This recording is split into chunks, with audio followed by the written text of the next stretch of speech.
dengan pekerjaan yang mudah dan biasa-biasa saja. Namun, seringkali ada seseorang menganggapnya remeh, bahkan tidak menghargai karya dari seorang penulis.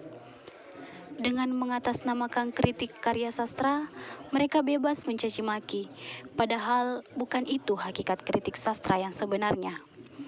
Seringkali hasil menjadi sudut pandang yang paling nampak dan diagung-agungkan. Tanpa mereka sadari, proseslah yang menjadi sudut pandang yang paling tepat.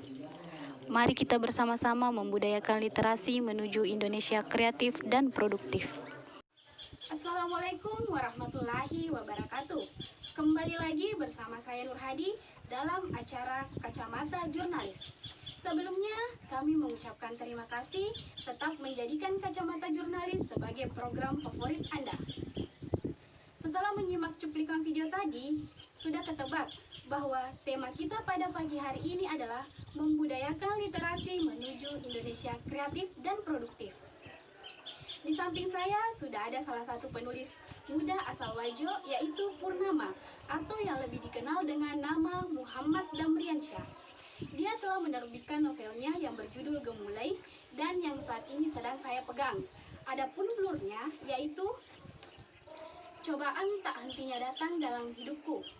Entah sampai kapan aku mampu bertahan dan membendung semua luka yang teramat sakit ini. Terutama ketika orang-orang memaksa untuk mengubah karakterku yang mustahil mampu aku ubah.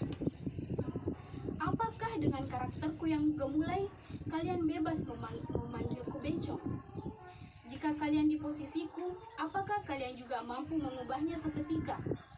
Maafkan aku, sebenarnya aku hanya ingin menjadi diri sendiri tanpa tekanan dari siapapun. Wah, ceritanya sangat menarik ya. Untuk tahu lebih lanjut lagi tentang novel ini, di samping saya sudah bersama ini penulisnya, yaitu Muhammad Damriansyah. Oh ya, jadi novel Gemulai ini diterbitkan pada tahun berapa? Novel Gemulai ini sebenarnya itu terbit pada tahun 2020 pada bulan Juli. Jadi masih sangat baru dan fresh. Ya. Terus sebenarnya apa yang melatar belakangi sehingga Anda menerbitkan novel ini? Yang melatar belakangi terbitnya novel Gemulai ini tuh saya ambil dari kisah sendiri bagaimana saya menghadapi bullying para siswa di sekolah, para mahasiswa. Jadi untuk lebih kreatifnya lagi saya jadikan sebuah novel dan dibumbui sedikit cerita-cerita fiksi di dalamnya. Siapa penerbitnya dan alasan Anda memilih penerbit tersebut?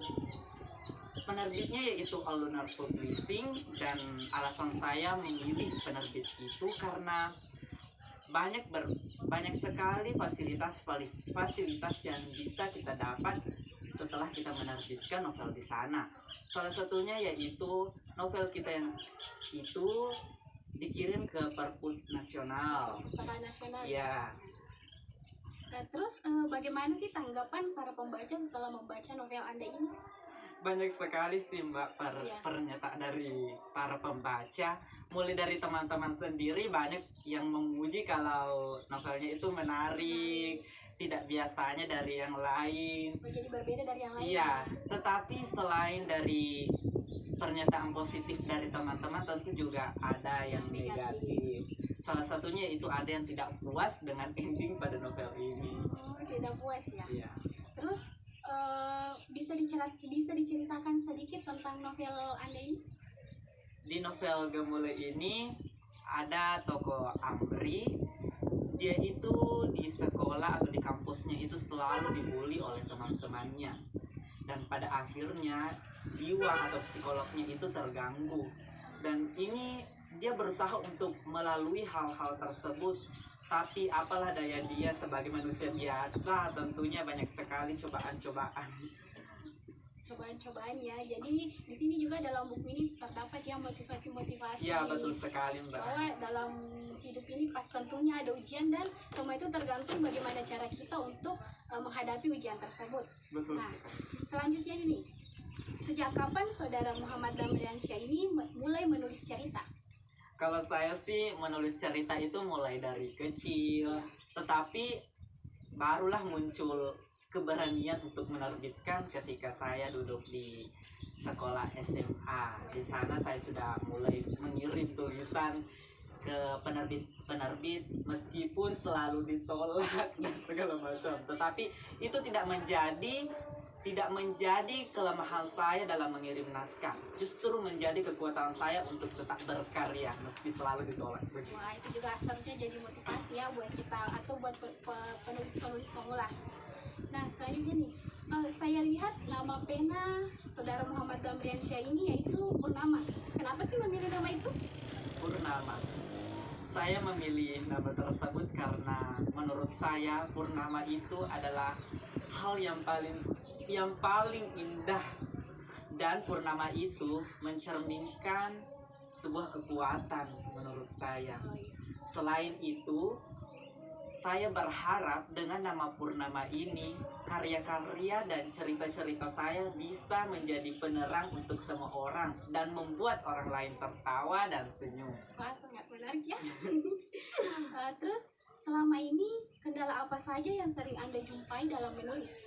Kalau kendala sih banyak sekali, mulai dari rasa malas, Ya, kehabisan ide, mana lagi harus mau riset di sana ke sana kemari, dan kalau permasalahannya itu banyak banget dan kendalanya itu banyak. tapi tidak menjadi penghambat dong buat menghasilkan karya-karya yang lebih baik Tidak lagi. sama sekali, justru menjadi penyemangat untuk kita terus berkarya.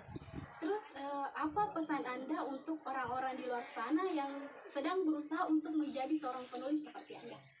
Pesan saya untuk teman-teman yang ada di rumah yang ingin menjadi seorang penulis atau berusaha sekuat tenaga untuk menjadi seorang penulis.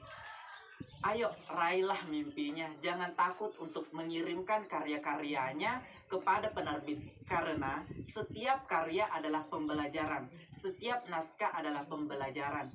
Jadi, jangan takut untuk mengirimkan karyanya. Dan jangan lupa lawan rasa malasnya. Itu yang paling penting. Karena rasa malas itu sangat berbahaya untuk para penulis. Selain itu, untuk menjadi seorang penulis harus banyak membaca. Nah, itulah menurut saya. Ya, itulah tadi wawancara singkat kami dengan Saudara Muhammad Damriansyah. Semoga memotivasi bagi kalian para penulis-penulis pemula, dan semoga sangat bermanfaat untuk kalian semua, terutama bagi saya juga pribadi, dan semoga ini juga bisa membuat saya mengikuti jejak Saudara Muhammad Damriansyah ini. Dan saya ucapkan terima kasih kepada Saudara Muhammad Damriansyah yang telah hadir dalam acara Kacamata Jurnalis. Jangan pernah melihat hasil, tetapi lihatlah proses di balik hasil tersebut.